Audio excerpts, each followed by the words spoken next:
नमस्कार दोस्तों, स्वागत है आपका हमारे गजब ज्ञान यूट्यूब चैनल में। दोस्तों, आज आप लोगों के सामने एक ऐसी ज्ञानवर्धक कहानी पेश करने के लिए जा रहे हैं कि जो स्त्रियां ये चार बातें हंसते हंसते सहन कर लें, समझ लेना वो स्त्री चरित्रहीन है। हाँ दोस्तों, आज हम आप लोगों के सामने एक त्रिया चरित्र की छोटी सी कहानी लेकर के चलते हैं, जिसे सुनने के बाद हम और आपको बहुत कुछ सीखने के लिए मिलेगा। दोस्तों, इस संसार में हमारी तुम्हारी तो औकात क्या है। जब ब्रह्मा जी ने जिन्होंने सृष्टि की रचना की है, त्रिया चरित्र को वो नहीं समझ पाए, तो हमारी तुम्हारी तो औकात क्या है। तो आ जाओ, आप लोगों का समय बर्बाद ना करते हुए गौर करते कहानी की तरफ। कहानी प्रारंभ करने से पहले आप लोगों से निवेदन करूंगा कि अगर आप हमारे गजब ज्ञान यूट्यूब चैनल पर नए दर्शक मेहमान बंधु बनकर के आए हैं, तो प्लीज हमारे चैनल को सब्सक्राइब कर दें और हो सके तो अपने परिवार और दोस्तों के साथ में शेयर जरूर करें। तो दोस्तों, आ जाओ, आप लोगों का समय बर्बाद ना करते हुए गौर करते हैं कहानी की तरफ। कि किसी गांव में और एक गरीब इंसान रहा करता था। ध्यान देना सब लोग, गरीब इंसान, बहुत ही बेचारा सज्जनशील स्वभाव का इंसान था, लेकिन उसकी जो पत्नी थी वो थोड़ी चंचल स्वभाव की थी, यानी चरित्रहीन स्त्री थी वो। तो एक दिन कहीं से कोई एक संत और भीख मांगते मांगते उनके द्वार पर पहुंच गए। जब महात्मा उनके द्वार पर पहुंचे, तब तक हुआ क्या कि संध्या का समय हो गया, अंधेरा होने के लिए जा रहा है। तो पति पत्नी दोनों द्वार पर बैठे। महात्मा ने दोनों पति पत्नी को देख करके और उनसे एक बात कही, बेटा देखो, मेरे ऊपर चौथापन है, वृद्धावस्था है मेरी, और सूर्य भगवान भी अस्त्र होने के लिए अस्त्राचल में चले गए। अगर तुम कहो तो आज की रात हम तुम्हारे घर पर बिताना चाहते हैं। पति बहुत शील सज्जन स्वभाव का था बेचारा। उसने कहा, कोई बात नहीं महात्मन जी, आइए, इंसान के बड़े भाग्य होते हैं जब आंगन में जब द्वारे पर एक संत आते हैं। आओ, आज हमारे बड़े नसीब हैं जो आप और हमारे आंगन में रखोगे। मेरे भैया, उन महात्मा को और उस सज्जन इंसान ने उस रात्रि को अपने घर रोक लिया। अब उस इंसान ने अपनी पत्नी से कहा, तुम जाओ और खाना बना, बहुत सुंदर तरीके से खाना बना करके, और इन संत को भोजन कराओ, और हम अभी गए और अभी आए थोड़ी देर में। मेरे भैया, वो इंसान जो था वो थोड़ा मदरा पान किया करता था, तो वो दूसरे गांव में मदरा पान करने के लिए चला गया। उधर मदरा पान करने के लिए चला गया। उधर जब उसकी पत्नी ने देखा तो महात्मा को भोजन कराया। भोजन कराने के बाद निवृत्त होकर के आज उसने विचार किया, बोले ये संत गुजर गए, ये सो रहे, लेकिन मेरे पति यहाँ पर है नहीं, वो थोड़ा टाइम से आएंगे, रोजाना का काम है उनका, क्योंकि वो मदरा पान करके आते हैं, नशे में लेट सेट आते हैं। तो अपने शरीर को सजा करके, श्रृंगार करके, और वो अपने प्रेमी से मिलने के लिए चली। मेरे भैया, शरीर को श्रृंगार से सजाया है, अपने प्रेमी से मिलने के लिए जैसे ही घर से निकल करके गली में पहुंची, तब तक उसका पति जो दूसरे गांव में मदरा पान पी करने के लिए गया था, लौट करके आ गया। उसने अपने पति को आता हुआ देखा, घबरा गई एकदम, तुरंत दौड़ करके आई। आकर के अपना जो शरीर श्रृंगार से सजाया था, पहन ओढ़ करके जा रही थी, सब कुछ उतारा, जैसी थी वैसी हो गई। लेकिन पति बहुत चतुर था, उसने पहले भी अपनी पत्नी के बारे में बहुत कुछ सुन रखा था, लेकिन वो मौका देख रहा था, तो आज उसे अपनी पत्नी को जाते हुए उसने देख लिया। अब लौट करके आया तो उसने आकर के पत्नी से पूछा, कहाँ जा रही थी तुम। उधर वो संत खान पान करके चारपाई पर लेटे, लेकिन सो नहीं रहे, देख सब रहे। उस पति ने अपनी पत्नी को बहुत धमकाया, लेकिन जब वो नहीं मानती है, बार बार पूछा, कहाँ जा रही थी तुम। तो जब नहीं बताया, अब वो मदरा के नशे में तो था, तो उसने क्या किया कि एक रस्सी लेकर के और उस पत्नी के, अपनी पत्नी के हाथ बांध करके और एक खम्भे से बांध दिया। जाकर के पति सो गया। अब थोड़ी देर बाद जो उस इंसान ने अपनी पत्नी को बांधा था, उसकी एक सहेली थी, उसकी एक दोस्त थी, लड़की औरत उसी गांव की, वो आई।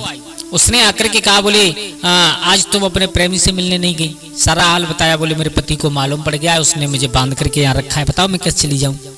बोले चली तो जाओगी तुम, उसके लिए एक अकल है। बोले क्या। बोले तुम्हारे पति तो सो रहे। उसने कहा, कोई गारंटी नहीं कब तक सो रहे, जाग भी सकते हैं। बोले उसके लिए एक अकल है कि तुम्हारी जगह पर और हम तुम्हें खोल दे रहे हैं, तुम अपनी जगह पर हमें बांध करके चली जाओ। बोले ठीक है। उधर वो महात्मा लेटे लेटे सब कुछ कर्तव्य देख रहे, क्या हो रहा है क्या नहीं हो रहा है। मेरे भैया जो उसकी सहेली थी उसने उसकी रस्सी खोली, रस्सी खोलने के बाद खुद को उस रस्सी से बांध लिया, पर्दा डाल दिया ऊपर से और वहीं पर खड़ी है। वो चली गई अपने प्रेमी से मिलने के लिए, उस इंसान की स्त्री। अब मेरे भैया एकदम थोड़ी देर बाद और जो पति था उसकी जब नींद खुली, उसके मदरा का नशा जब कम हुआ तो उसने आकर के कहा पत्नी से, अब बना तो कोई और था उस जगह पर, लेकिन वो समझ रहा था मेरी पत्नी बंधी हुई है। तो उसने आकर के कहा देखो प्रिय, जो गलती हो गई, गलती हमेशा इंसान से होती है। आज के बाद न हम तुम्हें पीटेंगे, न हम तुम्हें मारेंगे, न कभी कभी सताएंगे, लेकिन तुम आज के बाद किसी से मिलने नहीं जाओगे। लेकिन अगर पत्नी हो तो जवाब दे, वहां पर तो कोई और बना हुआ पड़ा था। जब बार बार पूछा उसने कोई जवाब नहीं दिया तो उसे फिर गुस्सा आया। अब की बार उसने गुस्सा में और क्या किया कि उसने उस जो अपनी पत्नी की सहेली उस जगह पर बंधी थी उसकी नाक काट दी। ध्यान देना सब लोग, आज उसकी नाक काटी है, चीखने लगी, जाकर के फिर सो गया। अब थोड़ी देर बाद जब अपने प्रेमी से मिलकर के जब उस इंसान की पत्नी लौटी तो उसने क्या देखा कि जो सहेली को बांध करके गई थी उसकी नाक कट गई। और दोस्तों, नाक एक प्रकार से नहीं कई प्रकार से कट जाती है। एक तो नाक कट जाती है, इंसान कोई गलत काम कर दे, परिवार की इज्जत चली जाए, उसे भी नाक कटना कहते हैं। एक नाक कट जाती है हमारे शरीर में जो नाक हुआ करती है, अगर वो कट जाए। तो मेरे भैया आज उस सहेली ने बताया, बोले तुम्हारे चक्कर में आज मालूम है मेरे पति पूछेंगे मैं क्या जवाब दूंगी, आज मेरा सब कुछ चला गया और मैंने बगैर कुछ किए और तुम्हारे पीछे सिर्फ इस दोस्ती के रिश्ता के पीछे और मेरी नाक कट गई आज। मेरे भैया जैसे तैसे समझाया बुझाया, अपनी सहेली को खोला, खुद उस जगह पर रस्सी से बंद करके वो स्त्री बैठ गई, जो बदचलन स्त्री थी वो। अब जो सहेली थी अपने घर पहुंची और जो उसका पति था सहेली का जिसकी नाक कट चुकी थी, वो एक राजा के यहाँ पर नौकरी किया करता था, उसी नगर के राजा के यहाँ पर। उसका काम था पत्थर तोड़ना, पत्थर तोड़ करके राजा के पास में बेचने के लिए जाता, उससे कुछ न कुछ मिल जाता जिससे अपने परिवार का पालन होता। सुबह ब्रह्म मुहूर्त हो गया, इतना करते करते संपूर्ण रात्रि निकल गई और उधर वो संत लेटे लेटे देख रहे सब कुछ अपनी आंखों से। मेरे भैया सुबह ब्रह्म मुहूर्त हुआ तो उस सहेली का जो पति था वो उठ करके आया। उसने अब नाक तो कटी है, पति को क्या मालूम है क्या हुआ। उसने आकर के मांगा जो कुछ भी था, मतलब पत्थर तोड़ने के काम में आते थे हथियार, आकर के उनको मांगा। उस पत्नी ने विचार किया, बोले अगर अब मेरे पति पूछेंगे कि तुम्हारी नाक कैसे कटी, किसने काटी, तो मैं क्या जवाब दूंगी। ऐसा ना हो कि मैं इनका मतलब ये सारा आक्षेप सारा दोष अपने पति के ऊपर डाल दूं। तो ये होती है त्रिया चरित्र। बारे विद्वान कह देते हैं ना, त्रिया चरित्र जाने ना कोई, खसम मार के सती हुई। अपने ही पति को स्त्री मार करके उसके साथ में सती हो जाती है। इनके चरित्र को आज तक किसी ने नहीं जाना, ना कोई पहचान सका, ना कोई पहचान सकता। लेकिन हाँ, कुछ लक्षण ऐसे होते हैं, उन लक्षणों से मालूम पड़ जाता है कि स्त्री की चाल चलन कैसे।